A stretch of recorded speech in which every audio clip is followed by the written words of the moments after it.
sevdalısı sanalarım var. Vətəni tac bilən atalarım var.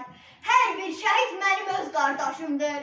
Tüt barıt qoxulu səngərlər keçən, düşməni qanqal tək kökündən biçən, zəfər bayrağını zirvəyə dikən, hər bir şəhid mənim öz qardaşımdır. Yine Zəkiyə xanımın şeiriydi. Buyurun başlayaq. Zirvəyə layiq siz zirvədə durun, hey məğrur dayanın, mübariz olun.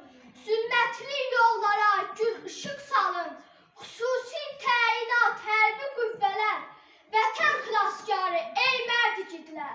Zəfər bayrağınız hey uca qalsın, vətən göylərində qoy qanad alsın, cənnəti aləmi nura boyansın, xüsusi təyinat hərbi qüvvələr, vətən xilaskarı ey mərd igidlər.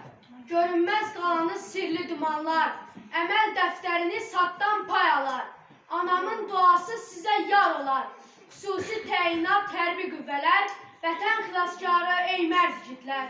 Hünər meydanında zəfər çırağı, cəsarət qaynağı, cəsarət tacı, elimin, obamın arxa dayağı, xüsusi təyinat hərbi qüvvələr, vətən xilaskarı ey mərd igidlər.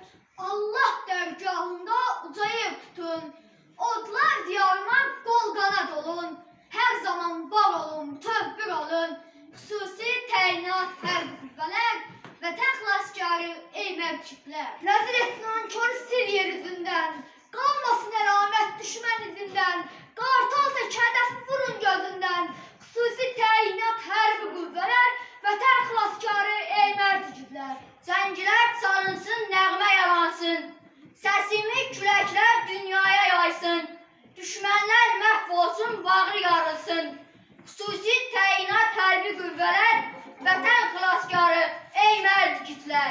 Zəkiyə, mehmanın ruhu şad olsun, yaşasın dostları bəxtiyar olsun, hər biri qardaşım, sirdaşım olsun, xüsusi təyinat hərbi qüvvələr, vətən xilaskarı ey mərd igidlər.